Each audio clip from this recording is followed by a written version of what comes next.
सुंदर जबानी लागे छो बबाल गे लाल लाल चुनरी देखे में कमाल गे सुंदर जबानी लागे छो बबाल गे एक बेर सेल्फी दे देना देना देना देना के छौरी झुमका बाली के छौरी नदिया बाली लाल लाल चुनरी देखे में कमाल गे सुंदर जबानी लागे छो बबाल गे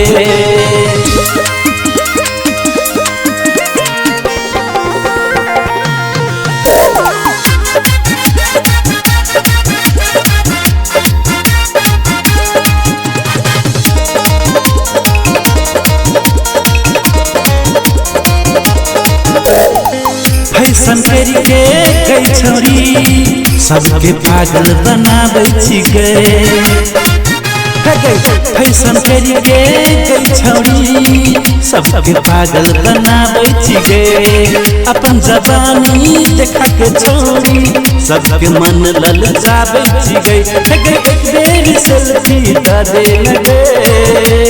देना देना देना देना गे छौरी नदिया बाली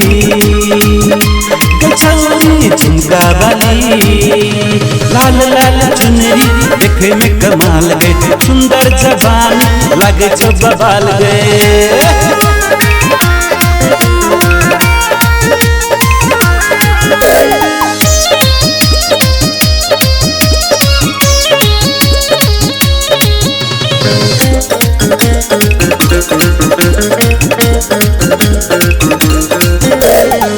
गम गम गम कही छो छोरी